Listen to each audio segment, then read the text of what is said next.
Hey everyone! Welcome to Easy English Podcast, the show where you learn real, natural English through real conversations. I'm your host, and today we have a fantastic episode for you. Our friends Maya and Daniel are back, and this time they're relaxing in a beautiful park in Lisbon, talking about something we all love: hobbies and free time. You'll hear them talk about drawing, music, hiking, photography, and so much more.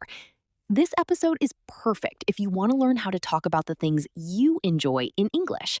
So grab a coffee, get comfortable, and let's dive in.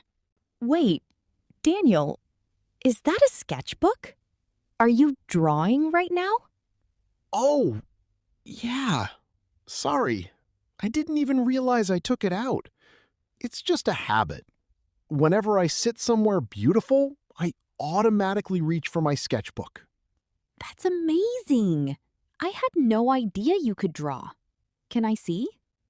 Sure. It's just a rough sketch, though. Nothing special. Daniel, this is really good. You drew the fountain and the trees. This is beautiful. Thank you. I've been drawing since I was a kid. It's my way of remembering places.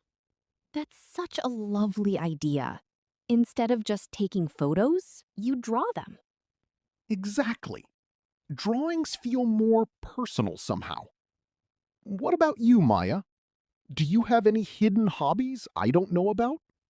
Haha, maybe.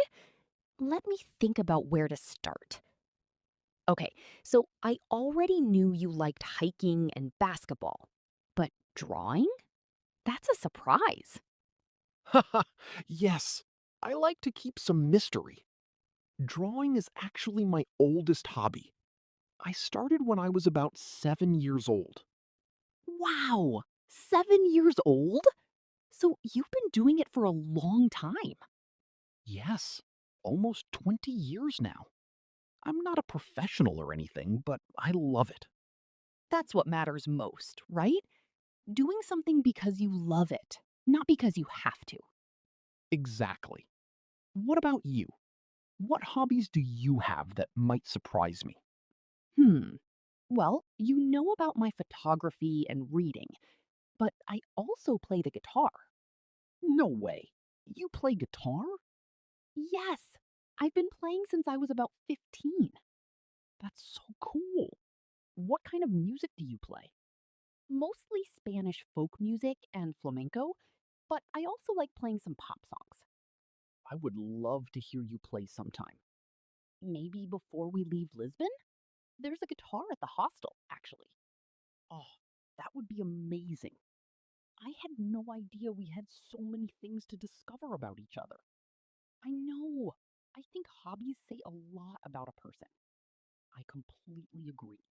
They show what someone truly enjoys when they have freedom to choose. So, Maya, how did you first get into photography? Was it always something you were interested in? Actually, it started quite by accident. When I was about 18, my grandfather gave me his old film camera. It was beautiful, very vintage looking. Oh, that's a lovely story. A gift from your grandfather. Yes, and at first, I didn't even know how to use it properly. I took a lot of terrible photos. We all start somewhere. Exactly. But slowly, I learned, and I fell in love with the process. Now I have a proper digital camera too, but I still use the film camera sometimes for fun. That's really cool. Film photography has a very different feel to it. It does. The colors are warmer, and there's something exciting about not knowing exactly how the photo will turn out until you develop the film. I love that uncertainty. It makes each photo feel more precious. Exactly. What about your drawing? How did that start? My mother used to draw a lot when I was young. I would watch her for hours and just try to copy what she did. That's so sweet. So she was your first teacher.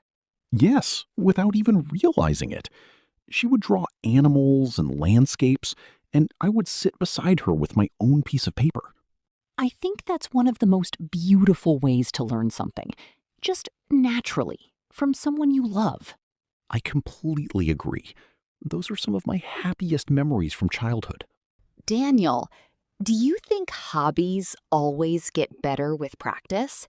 Or is natural talent also important? That's a really interesting question. I think practice is the most important thing, honestly. Natural talent helps at the beginning, but without practice, talent alone won't take you very far. I agree. When I started playing guitar, I was terrible. My fingers hurt all the time because I wasn't used to pressing the strings. Yes, calluses on the fingertips. Every guitar player goes through that. Exactly. But after a few months of daily practice, it started to feel natural. That's the moment you know you're making progress, when something that felt difficult starts to feel automatic. Yes, it's such a satisfying feeling. Do you practice drawing regularly? I try to draw something every day, even if it's just a small, quick sketch. Like today. That's a great habit. I think consistency is the key to improving any skill. Definitely. Even 10 or 15 minutes a day adds up over time. I try to do the same with guitar. Even on busy days, I play for at least 15 minutes. That discipline is impressive. I think the people who improve fastest are the ones who practice a little bit every single day, rather than a lot occasionally. I read something similar once. Small daily habits are more powerful than big occasional efforts. That applies to so many things in life, not just hobbies. So true. Language learning is another perfect example of that. Absolutely. Like us, practicing English right now, every day on this trip. Exactly. This whole trip has been English practice. I've noticed that some of your hobbies are very outdoorsy, like hiking and basketball. But drawing is more of an indoor hobby. Do you prefer being inside or outside? Honestly, I love both, but for different reasons. When I'm outside, I feel energized and free. When I'm inside, doing something creative like drawing, I feel calm and focused. That's a really nice balance to have. I think so too. I need both to feel happy. If I spend too many days inside, I start to feel restless. But if I'm always outside and active, I sometimes miss the quiet creativity. I completely relate to that. Photography takes me outside, but the editing process is very much an indoor activity. Oh, right. I didn't think about the editing side of photography. Do you spend a lot of time editing your photos? Sometimes, yes. When I take a lot of photos in one day, the editing can take hours. That's a whole other skill set, isn't it? Not just taking the photo, but shaping it afterward. Exactly. I actually enjoy the editing process almost as much as taking the photos. It's like painting, but with light. That's a beautiful way to describe it. Thank you. What about you? Do you ever do anything creative with your drawings, like turning them into digital art? I've tried a little. There are some apps you can use to add color digitally to pencil sketches, but I prefer the traditional feel of paper and pencil. I understand that. There's something irreplaceable about the physical version of art. Exactly. You can't really frame a digital sketch and put it on your wall the same way. True. I actually have some of my printed photos framed at home. It makes the apartment feel more personal. Maya, do you think hobbies are important for mental health? I personally feel much better on days when I do something creative. Absolutely. I think hobbies are one of the best ways to take care of your mind, honestly. I agree. When I'm stressed or anxious, drawing helps me calm down almost immediately. It's like my brain switches from worry mode to focus mode. Yes. I feel the same with guitar. When I play, I forget about everything else. All my attention goes to the music. That's what people call flow state, I think. When you're so absorbed in something that time just disappears. Exactly. Have you experienced that with drawing? Many times. Sometimes I sit down to draw for 20 minutes, and when I look up, 2 hours have passed. Yes, that happens to me with photography editing too. Suddenly, it's midnight, and I didn't notice. It's a sign that you really love what you're doing. Definitely. I read somewhere that having a hobby that puts you in that flow state regularly is really good for reducing stress. I believe it. I think the modern world is very busy and overwhelming sometimes, and hobbies give you a way to reconnect with yourself. That's beautifully said. Hobbies remind you who you are outside of work and responsibilities. Exactly. When I'm drawing, I'm not a student or a traveler or anyone's friend. I'm just someone who loves creating. I love that thought. We all need moments like that. Agreed. I think everyone should have at least one hobby that truly absorbs them. Totally. It doesn't have to be anything big or impressive, just something that makes you lose track of time. Daniel, is there any hobby you've always wanted to try but never have? Yes, actually. I've always wanted to learn how to cook properly. Like really cook. Not just basic meals. Oh, that's a great one. Do you enjoy eating diverse foods? I love eating all kinds of food, but I can barely cook anything beyond pasta and eggs. Well, cooking is definitely a skill worth learning. It's also very creative once you get confident. That's what I've heard. What about you? Is there a hobby you've always wanted to explore? I've always been curious about pottery. You know, making things with clay on a wheel? Oh, like in that famous movie scene. Haha, yes, exactly like that. I think there's something beautiful about creating something physical with your hands from scratch. It's similar to drawing in that way.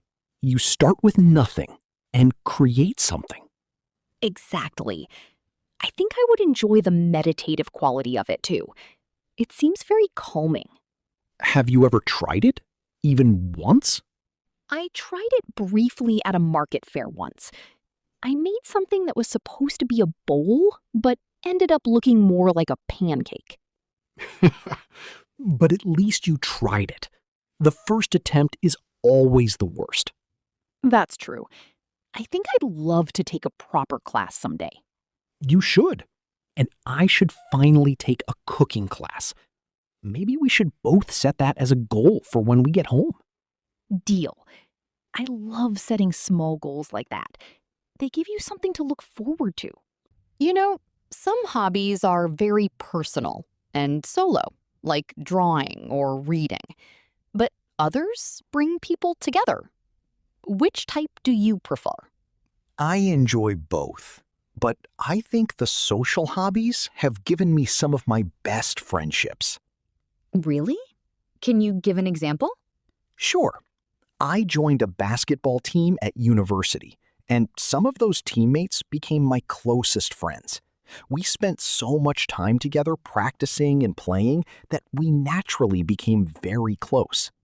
That makes a lot of sense. Shared experiences and shared goals bond people together. Exactly. And you don't even have to talk much. You're communicating through the game itself. I love that. I've had similar experiences with music. When I play guitar with other musicians, there's a special connection that happens. Yes, music is such a powerful way to connect. Even people who don't speak the same language can play music together. Absolutely. I've played with people from different countries, and it felt completely natural, even when we couldn't have a full conversation. That's amazing. Music really is a universal language. It really is. What about drawing? Is that something you do alone or with others? Mostly alone, but I've joined some sketching groups before where people meet in a cafe or park and draw together in silence. Oh, that sounds lovely. Like a quiet community. Exactly. You're alone, but not lonely. Everyone is focused on their own work, but you feel connected by being in the same space. I love that concept. Maybe I should look for something similar for photography, a photo walk group. That would be perfect for you. Some cities have photography clubs that organize group walks. I'll definitely look into that when I get back to Valencia. I think traveling has actually made my hobbies richer. Like, my photography has improved so much because I'm always in new, interesting places. That's such a good point. New environments challenge you to see things differently. Exactly. At home, I sometimes run out of interesting things to photograph, but traveling gives me endless inspiration. Same with drawing. The variety of architecture, landscapes, and people here in Lisbon has been incredible to sketch. I noticed you sketching the castle yesterday, too, when we were at the viewpoint. Yes, I sketched the view for about 20 minutes. It was one of the best drawings I've done in a long time. Because the inspiration was so strong? Exactly. When you're emotionally connected to a place, it comes through in the art. I feel the same with photography. Some of my best photos come from moments when I'm genuinely moved by something. That emotional authenticity really shows, doesn't it? It really does. People can tell the difference between a photo taken just for the sake of it and one taken with real feeling. I think that applies to all creative work. Definitely. Do you keep all your travel sketches together somewhere? Yes, I have a dedicated travel sketchbook. When I finish a trip, I have this beautiful visual diary of everywhere I've been. That's such a beautiful idea. I should do the same with my travel photos. Make a proper printed photo book after each trip. That would be stunning. I'd love to see your Portugal photo book someday. And I'd love to see your travel sketchbooks. Maya, do you ever teach others your hobbies? Like, have you ever taught someone to play guitar? Yes, actually. I taught my younger sister the basics when she was about 12. It was a really fun experience.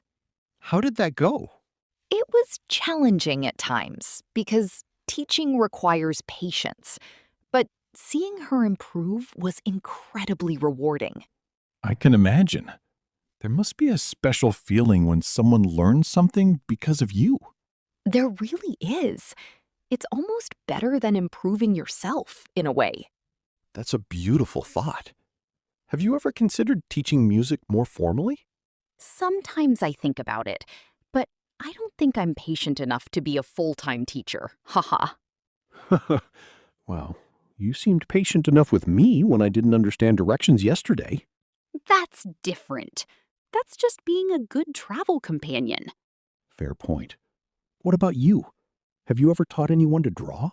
I tried to teach my younger brother once, but he was not very interested and kept making silly drawings on purpose just to make me laugh. That sounds like something a younger brother would do. Exactly. It was impossible to have a serious lesson, but we laughed a lot, so it was still fun. I think that's actually the best way to share a hobby. Not too seriously, just with joy and openness. I completely agree. Hobbies should never feel like pressure, even when you're sharing them with others. Perfectly said. You know what I just realized? We actually share some hobbies, too. You're right. We both love photography, even though I do it more casually. Yes, and we both love reading. And exploring new places. It's definitely a shared hobby at this point. Yes, travel itself has become our biggest shared hobby on this trip. That's true. And maybe podcasting. I feel like we've been talking so much on this trip that we could have our own show. Maya and Daniel's Travel English podcast? I love it. We'd have a lot of material at this point. We really would. All these conversations about weather, food, shopping, directions. And now, hobbies. We should write this all down. Maybe I'll start a travel journal, actually. That could be a new hobby for me from this trip. Oh, that's a great idea. Journaling is such a wonderful hobby. Do you journal? Not in words, but in a way, my sketchbook is my journal. Visual notes instead of written ones. I love that parallel. Different formats, same purpose. Recording memories and feelings. Exactly. And both are things you can look back on years later and remember exactly how a moment felt. That's the real value of any creative hobby, I think. You know what I just realized? We actually share some hobbies, too. You're right. We both love photography, even though I do it more casually. Yes, and we both love reading. And exploring new places. It's definitely a shared hobby at this point. Yes, travel itself has become our biggest shared hobby on this trip. That's true. And maybe podcasting. I feel like we've been talking so much on this trip that we could have our own show. Maya and Daniel's Travel English podcast? I love it. We'd have a lot of material at this point. We really would.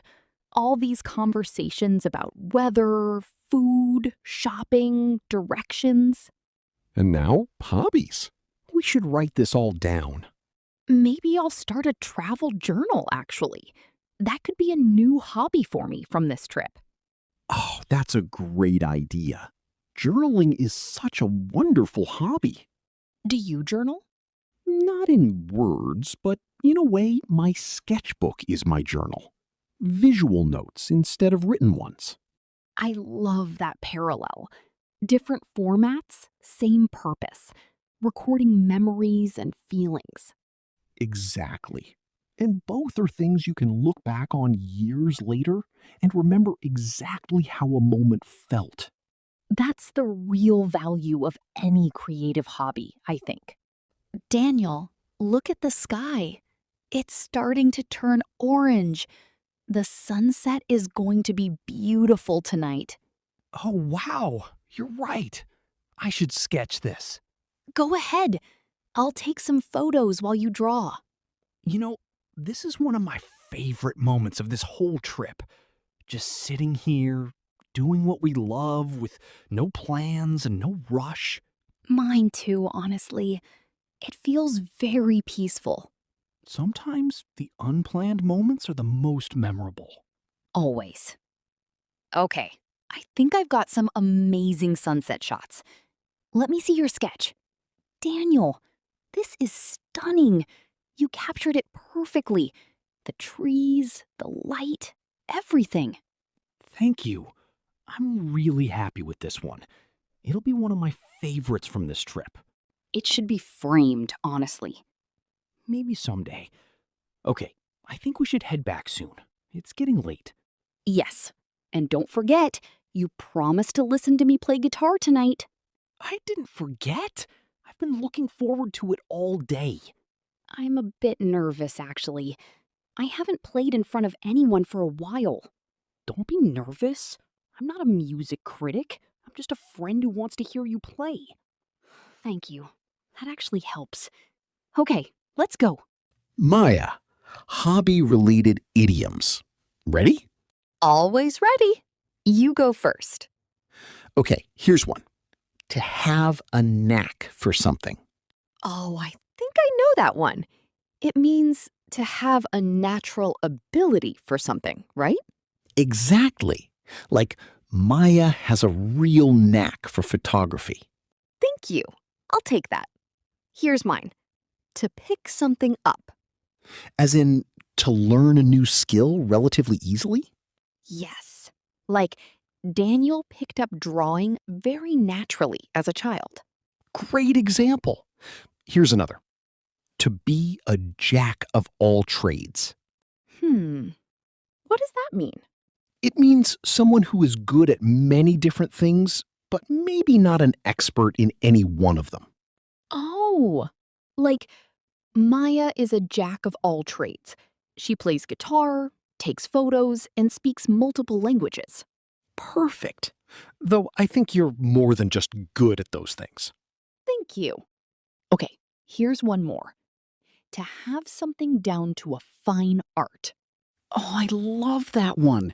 It means to have perfected a skill or routine, right? Exactly. Like, Daniel has sketching while traveling down to a fine art.